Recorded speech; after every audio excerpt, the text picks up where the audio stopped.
Surat international airport ઉપરથી ફરી એકવાર 1 કરોડ કરતાં વધુની કિંમતનો ગાંજાનો જથ્થો ઝડપાયો છે.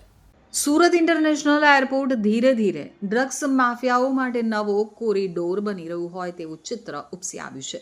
હજુ 2 દિવસ પહેલા જ મોટી માત્રામાં હાઇબ્રિડ ગાંજો પકડાયા બાદ ફરી એકવાર કસ્ટમ વિભાગે બેંકોકથી આવેલી એક મહિલા પાસેથી કરોડોની કિંમતનો હાઇડ્રોપોનિક ગાંજો ઝડપી પાડ્યો છે. મુસાફરોની હિલચાલ અને પ્રોફાઇલના આધારે સુરત કસ્ટમ વિભાગ અને AIUના અધિકારીઓ એલર્ટ પર હતા. તે દરમિયાન બેંકોકથી આવેલી એર ઇન્ડિયા એક્સપ્રેસની ફ્લાઇટમાં એક મહિલા મુસાફરની વર્તણૂક શંકાસ્પદ જણાતા તેને અટકાવવામાં આવી હતી.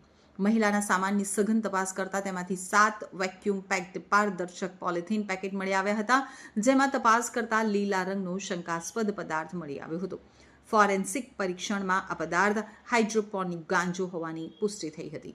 તો અધિકારીઓએ કુલ 3114.15 ગ્રામ ગાંજો કબજે કર્યો છે. આંતરરાષ્ટ્રીય બજારમાં આ હાઇડ્રોપોનિક ગાંજાની કિંમત 1 કરોડથી વધુ આંકવામાં આવી રહી છે.